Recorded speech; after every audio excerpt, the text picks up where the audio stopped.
Assalatu wassalamu ala rasulillah wa ala alihi wa sahbihi ajma'in. Subhanaka la ilma lana illa ma 'allamtana innaka antal alimul hakim. Wala hawla wala quwwata illa billahil aliyyil azim. Wala hawla wala quwwata illa billahil aliyyil azim.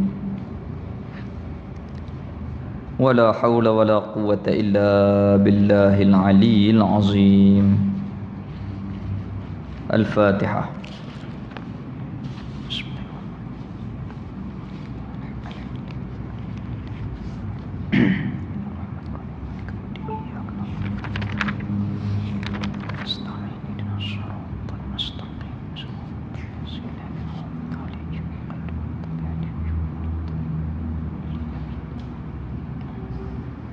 Allahumma salli wa sallim ala Sayyidina Muhammadin fatihil lima uliq wa khatimil lima sabaq nasirul haqqi bihaqqi wal hadi ila siratikal mustaqim wa ala alihi wa sahbihi haqqa qadrihi wa miqdarihil azim. Yang dimuliakan seluruh ahli jawatankuasa Masjid Tanduk, ahli jawatankuasa Qaryah, pimpinan masyarakat, ibu ayah, muslimin dan muslimat. Alhamdulillah, pada hari ini kita sambung balik perbincangan muzakarah kitab Baquratul Amani. Kau surat 17 ke 18 dah? 18 bab kalam. Bismillahirrahmanirrahim. Qala musannif rahimahullahu ta'ala wa nafa'ana bi ulumihi fid darain amin. Kau surat 18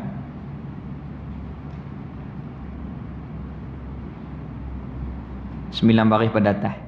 Qala musannif rahimahullahu ta'ala wa nafa'ana bi ulumihi fid darain amin. Ke-13 kalam. Artinya arti kalam berkata Allah Ta'ala. Jadi ini di antara akidah kita yang berkaitan, yang bersangkut paut dengan ketuhanan. Sedia kita maklum, cara untuk kita ni beriman dengan Allah Ta'ala itu dua cara. Yang pertama, secara umum wajib kita yakin Allah Ta'ala sebagai Rabb, Ilah, sebagai Tuhan. Dan memiliki, Allah Ta'ala memiliki sifat-sifat kesempurnaan yang tidak terhingga banyaknya. Berapa banyak? Wallahu alam, tak dapat kita ketahui bilangannya secara detail. Itu cara yang pertama. Allah Ta'ala ada sifat kesempurnaan, tidak ada kekurangan. Dan seluruh perbuatan Allah harus. Itu beriman kita dengan Allah Ta'ala secara umum. Yang kedua, beriman secara tafsil, detail. Macam mana? Wajib kita pelajari tiap-tiap satu daripada sifat Allah Ta'ala yang 20 ataupun yang 13 itu, berdasarkan dengan dalil-dalil, dan kita kena faham satu persatu dan kita kena yakin tiap-tiap satu persatu itu. Jadi malam ni kita masuk yang ke-13. Hak 12 lagi mana? Yang pertama sifat wujud, yang kedua sifat qidam, yang ketiga sifat baqa, yang keempat sifat yang dikatakan mukhalafatuhu ta'ala lil hawadis, yang kelima qiyamuhu bi nafsih, yang keenam wahdaniyah, yang ketujuh qudrah, yang ke-8 iradah, yang ke-9 ilmu, yang ke-10 hayat, yang ke-11 sama, yang ke-12 basar, dan yang ke-13 malam ni iaitulah kalam. Itu wajib kita kena belajar satu persatu. Dan kita kena tahu akan cara-cara untuk kita ni berpegang, cara-cara untuk beriman. Barulah lepas fardu ain. Kalau kita beriman Allah ada kalam, tak memadah. Kalam tu apa? Kena faham. Sifat perkata, sifat kalam Allah Ta'ala tu yang kita kena beriman tu macam mana? Ni wajib dipelajari satu persatu. Kita tengok. Ke-13 kalamun, sifat kalam. Ertinya erti kalam perkata Allah Ta'ala. Kalam di sini iaitu di sisi terjemahan ulama mutakallimin ataupun ulama usuluddin, ulama tauhid. Kalam ni dia banyak. Ulama fiqh dia bahas cara dia, ulama nahwu dia bahas cara dia, ulama tauhid dia bahas cara dia. Jadi dikehendaki dengan kalam di dalam ilmu tauhid, iaitu kita ni membincangkan, membahaskan akan sifat perkata Allah Ta'ala. Itu dikehendaki dalam ilmu tauhid. Berbeza dengan ilmu fiqh. Kalam dalam fiqh ni iaitu sifat perkata makhluk. Apabila rosak, wajib kita kena bayar ganti rugi. Kalau kita bagi rosak sifat perkata orang, dia boleh bercakap, tiba-tiba kita tikam sampai dia tak boleh bercakap, tu kena bayar ganti rugi. Itu dalam fiqh. Adapun dalam nahwu, kalam itu dia mesti al-kalamu huwa al-lafzu al-murakkabu al-mufidu bil wad'i. Kalam itu iaitulah al-kalamu huwa al-lafzu, dia kena bercakap. Itu dalam nahwu. Kemudian dia kena bersusun. Kalau sepatah-sepatah tak nama kalam dalam nahwu. Seumpama Zaidun, tak nama kalam. Zaidun qaimun. Dia bercantum Zaid yang berdiri. Baru orang panggil bercakap di dalam ilmu nahwu. Al-kalamu huwa al-lafzu al-murakkabu al-mufidu, yang memberi faedah, memberi faham, bil wad'i, dengan perhantaran bahasa Arab. Itu dalam nahwu. Hak ni bukan nahwu, bukan fiqh. Ini ilmu tauhid. Dikehendaki dengan kalam, iaitu sifat Allah Ta'ala itu. Jadi kalam sifat Allah Ta'ala, sifat perkata Allah Ta'ala, iaitu ni cara kita beriman. Iaitu kalam Allah Ta'ala sifat yang sedia, qadim, bukan baru. Sifat kalam Allah Ta'ala tu sedia, qadim, bersifat dengan sedia, bukan baru. Adapun kalam kita baru, hak makhluk ni, hak Allah Ta'ala sedia, tidak ada permulaan. Itu maksudnya sedia, tidak ada permulaan. Sedia adanya ada sifat perkata itu pada zat, pada diri Allah yang maha termulia. Tiada berhuruf sifat itu, dan tiada bersuara sifat Allah Ta'ala itu. Artinya bukanlah itu sifat kalam Allah Ta'ala itu daripada jenis huruf, dan bukannya daripada jenis suara. Maka bukannya perkataan lafzi, yakni arad, sifat. Arad itu sifat yang berdiri pada hawa, yang menumpang pada angin. Dan bukan pula daripada perkataan nafsi, seperti hadisun nafsi. Baik, ni dia nak terang kalam Allah Ta'ala supaya kita ni tak keliru. Macam mana yang dikatakan kalam Allah Ta'ala itu wajib kita beriman, di diri Allah tu ada sifat yang dinamakan sifat kalam. Macam mana? Wallahu a'lam. Tetapi kalam Allah Ta'ala itu sedia. Satu. Yang kedua, tak serupa dengan makhluk. Yang ketiga, kekal. Yang keempat, sempurna. Macam mana kalam Allah? Wallahu a'lam. Tahu mana kata Allah Ta'ala ada kalam? Quran. Qala Allah Ta'ala wa kallama Allah Musa taklima. Telah berkata oleh Allah akan Nabi Musa sebagai berkata yang sungguh. Itu kita sebagai ahlu sunnah wal jamaah wajib kita beriman macam ni. Kita wajib beriman Allah ada kalam, kalam Allah sedia, sempurna, tidak sama dengan makhluk, kekal, ada pada diri Allah Ta'ala itu. Dan kalam Allah Ta'ala tak berhuruf dan tidak bersuara. Berhuruf bersuara itu orang panggil perkataan. Bukan sahaja kalam Allah, bahkan kalam kita ini pun, sifat perkataan makhluk ini pun bukan huruf, bukan suara. Pasal apa? Contoh, kita tengok.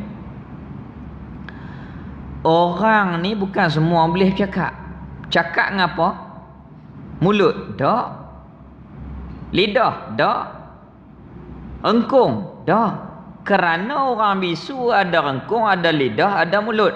Tapi tak boleh cakap kerana tidak ada sifat kalam. Tidak ada sifat berkata. Jadi kita duk cakap ni dengan sifat berkata. Dengan sebab ada sifat berkata, kita boleh cakap.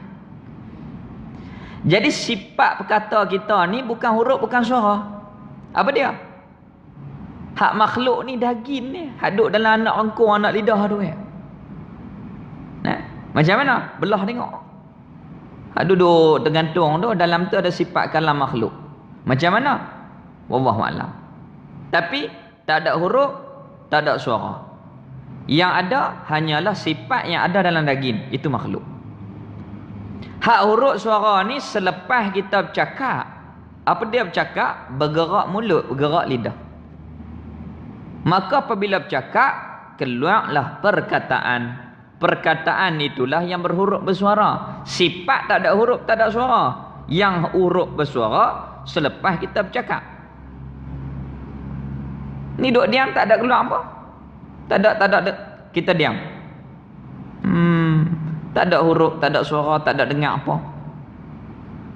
Apabila kita bercakap, bergerak mulut, bergerak lidah, itu orang panggil percakapan.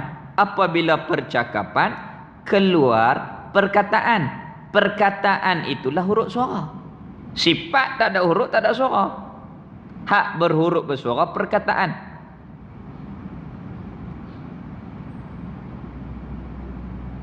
Baik. Kita ni duk belajar sifat Allah Ta'ala. Lepas tu kita nak pegang macam mana? Mudah ya? Wajib kita yakin Allah Ta'ala di diri dia yang sempurna itu ada sifat kalam yang sempurna. Sifat kalam Allah sedia, sempurna, tidak sama dengan makhluk dan kekal. Sifat kalam Allah tidak ada huruf dan tidak bersuara. Tu ya. Begitu juga sifat kalam makhluk, tak ada huruf, tak ada suara. Hak huruf suara perkataan kita. Huruf suara itu perkataan kita, hasil daripada percakapan kita. Itu contoh supaya mudah kita nampak. Habis. Maka bukannya sifat itu, sifat perkataan Allah Ta'ala itu perkataan lafzi. Yakni arad. Perkataan lafzi itu bukan sifat. Perkataan lafzi itu seperti percakapan kita. Yang mana apabila bercakap, yakni perkataan lafzi arad yang berdiri pada hawa. Apabila kita bercakap, keluarlah suara, yang mana suara ni tumpang pada angin. Tu kalau rumah kenuri tengah padang, angin kuat kat mana? Kalau kuat kat tu, dengar kampung tu kuat.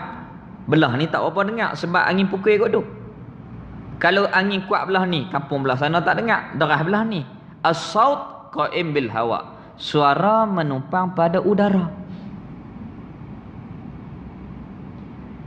Jadi sifat kalam Allah hanyalah sifat semata-mata, yang mana sifat itu bukan jenis huruf, bukan jenis suara dan bukan jenis perkataan. Macam mana? Sifat lah. Tu. Itu maksud dia. Dan bukan pula daripada perkataan nafsi seperti hadisun nafsi. Ni kena fikir. Mengaji ilmu tauhid ni dia kena fikir. Dia bukan macam fiqh. Sah tak sah? Sah. Sah ke batal? Batal. Wajib ke ataupun haram? Wajib. Fiqh senang. Hukum ni sah tak sah? Sah. Ni tak sah. hak ni wajib, hak ni haram. Mudah ha? Tapi ilmu tauhid dia kena fikir. Baru boleh kita ni faham. Faham itu pun pemberian Allah Taala. Tapi jalan dia, asbab dia iaitu apabila kita belajar ilmu akidah kena fikir. Tu Tok Saleh rahimahullah. Dia kata apa?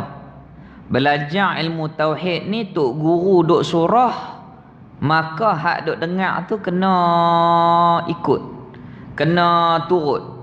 Kena ikut apa surahan, apa huraian guru dan berfikir, barulah boleh nampak dan boleh faham. Tapi kalau tok guru duduk surah bab kalam, kita duduk fikir cak kotiau ataupun mi Bandung ke, ataupun malam ni nak order capati ke, pakai tak boleh apa. Pasal apabila fikiran kita pi kot lain, dia tak boleh tumpu kepada pelajaran ni, maka sukar untuk kita ni faham. Jadi ilmu akidah ni dia tak payah, mudah ya. Tapi cara nak faham tu apabila guru tu surah terang, kita ikut dan fikir. Sambil-sambil itu insya-Allah Allah Taala akan bagi kepahaman. Di samping kita ulang idza taqarrara tahaqqaqa, apabila ulang-ulang menjadi kejak, menjadi mantap akan apa yang kita duk ulang itu. Habis itu. Baik. Itu cara kita beriman. Allah Taala ada sifat kalam Allah Taala sedia sempurna, tak sama dengan makhluk dan kekal.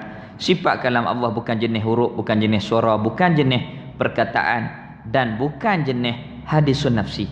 Macam mana hadisun nafsi? Cakap juga. Macam kita ni. Macam kita lah makhluk ni. Hak kita duk cakap lah hati tu. Orang panggil angan-angan tu. Hak duk cakap lah hati tu. Hak tu lah hadisun nafsi. Bisikkan cakapan di dalam hati kita. Bukan jenis tu kalam Tuhan.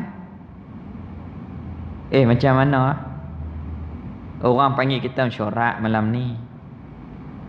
Lepas tu kita pun sebelum nak pergi ke mesyuarat tu, duk cakap dah lah hati kita, nak cakap benda ni, nak cakap benda ni. Kadang-kadang 10 benda pergi bercakap satu benda ya. Kadang-kadang tu, kadang-kadang tak bercakap terus. Hak duk cakap lah hati tu. Hak duk kita duduk bersembang dalam hati kita tu, orang namakan apa? Hadisun nafsi. Maka kalam Allah itu bukan hadisun nafsi. Kalau kita panggil angan-angan cakap dengan diri kita sendiri, kita duduk cadang dengan hati kita sendiri untuk cakap, tapi tak keluar lagi. Tak keluar lagi.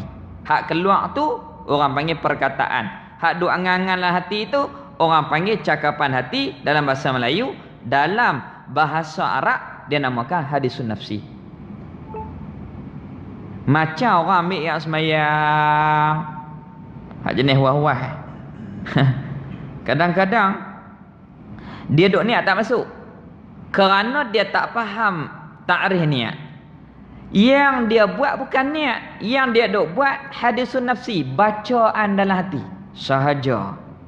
Aku mengambil wudu. Lepas tu tak masuk ambil pula. Sahaja aku mengambil wudu. Tu baca. Bukan suruh baca dalam hati, orang suruh niat. Niat lagu mana? An-niyatu qasdu syai' muqtarinan bi fi'li.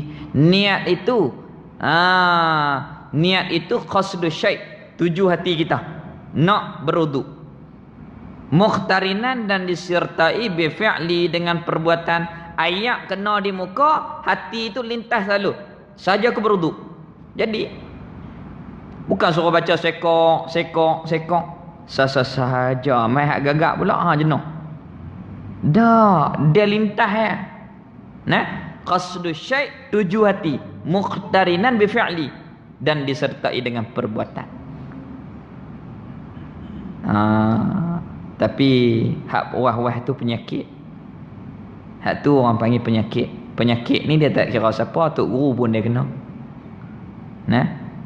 Tu nak buat macam mana ubat dia? Yang pertama, dia kena kuatkan hati. Yang kedua, kalau teruk sangat, pakai jadi. Tak jadi pun pakai jadi. Kira dah. Apabila cukup dah akan syarat, akan rukun dia, kita buat tu, kira jadi.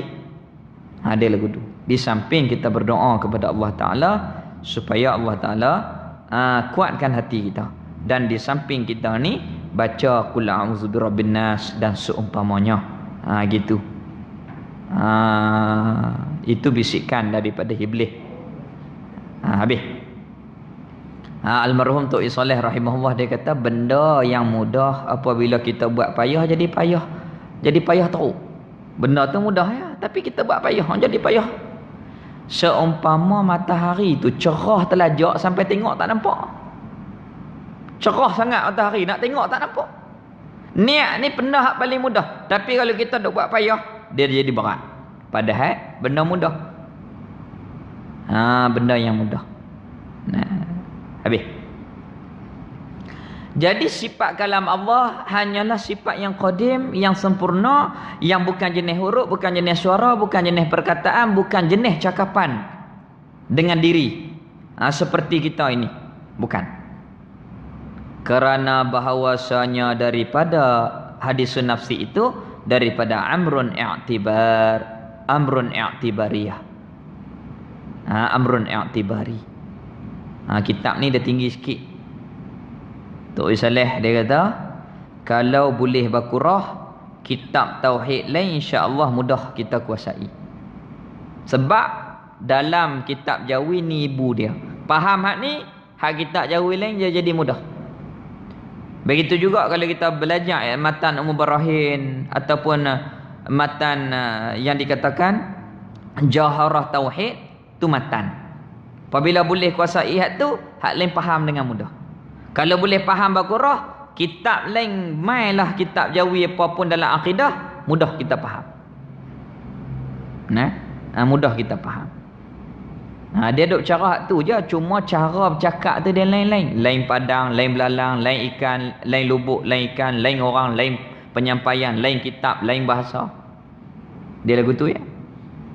Padahal matan itu sama. Wujud, qidam, baqa' sama. Cuma cara menyampai tu macam orang silap lah. Hak gayung buah lagu ni, hak pulut, hak lagu ni, hak cekak buah lagu ni, bunga lagu ni. Dia lagu tu. Cara-cara yang berlainan. Habis.